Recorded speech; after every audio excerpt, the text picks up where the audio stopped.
Hello, কেমন আছেন সবাই? আমাদেরকে মিস করেছেন? আমরা আবারও চলে এসেছি আমাদের সাপ্তাহিক আপডেট নিয়ে।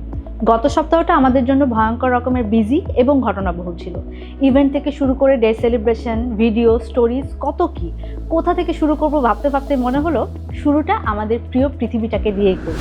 গত 22শে এপ্রিল ছিল মাদার আর্থ ডে, পৃথিবীকে ভালো রাখার কথা মনে করিয়ে দেওয়ার দিন। এই দিন আমাদের এসডিজি সোশ্যালাইজার শুভাশিস ভৌমিক গাছ নিয়ে একটি কন্টেন্ট বানিয়েছেন।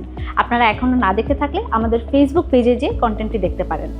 এবং একই দিনে প্রকাশিত হয়েছে আইপিএস নিউজের একটি রিপোর্ট, যেখানে দেখানো হয়েছে কক্সবাজারের ইয়ুথরা কিভাবে সামুদ্রিক কাছিম সংরক্ষণে কাজ করে যাচ্ছে। 21শে এপ্রিল ছিল world creativity and innovation day. জানতেন কি এই দিনটির কথা?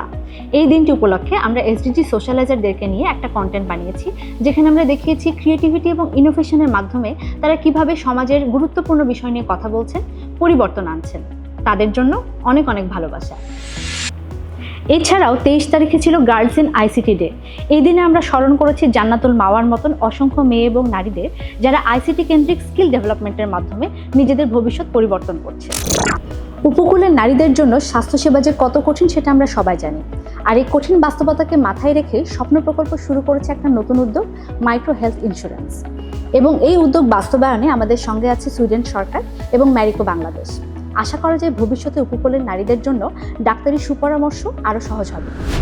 করাইল বস্তিতে কিছুদিন আগে ভয়াবহ আগুন লেগেছিল। আগুনের ঝুঁকি মোকাবিলায় আমরা সেখানে শুরু করেছি মাইক্রো ইন্স্যুরেন্স পাইলটিং। এই গল্পটা তুলে ধরা হয়েছে একটা পিক্টোরিয়াল স্টোরিতে, চেক করতে ভুলবেন না। আবার গ্রামের ছোটোখাটো বিরোধ মিটমাট এবং বিশেষ করে নারীদের সহায়তায় আমাদের প্রকল্প গ্রাম আদালত কিন্তু গুরুত্বপূর্ণ ভূমিকা রাখছে। এবং আমরা আমাদের প্ল্যাটফর্মে এই কেন্দ্রিক একটা তথ্যবহুল ভিডিও শেয়ার করেছি। এছাড়াও গত সপ্তাহে ওয়েস্ট ম্যানেজমেন্টের চ্যালেঞ্জ মোকাবিলায় টেকনাফে ইনক্লুসিভ ওয়াশ ব্লক নামে নতুন একটা পদক্ষেপ শুরু হয়েছে। আর সবশেষে আপনাদের উদ্দেশ্যে বলতে চাই যে আমরা যেসব কাজ করি সেসব কাজের সবচেয়ে গুরুত্বপূর্ণ বিষয় হচ্ছে নৈতিকতা। আর গত সপ্তাহে আমাদের সঙ্গে নৈতিকতা নিয়ে কথা বলতে এসেছিলেন ইউএনডিপি এথিক্স অফিসের পরিচালক। তাই বলা যায় যে গত সপ্তাহটা আমাদের জন্য খুবই ইভেন্টফুল ছিল। আমরা শুধু মানুষের গল্প শুনেছি, মানুষের গল্প বলেছি তাই না, আমরা নিজেরাও অনেক কিছু শিখেছি। এই তো এইগুলোই ছিল আমাদের আপডেট। আপনাদের সপ্তাহ কেমন গেল এবার সেটা জানানোর পালা। আমাদেরকে কমেন্ট বক্সে জানাবেন। আর ভালো থাকবেন। আর হ্যাঁ, পরের সপ্তাহে কিন্তু আপডেট নিয়ে আমি আসছি না। কে আসছে জানতে আমাদের সাথেই থাকুন।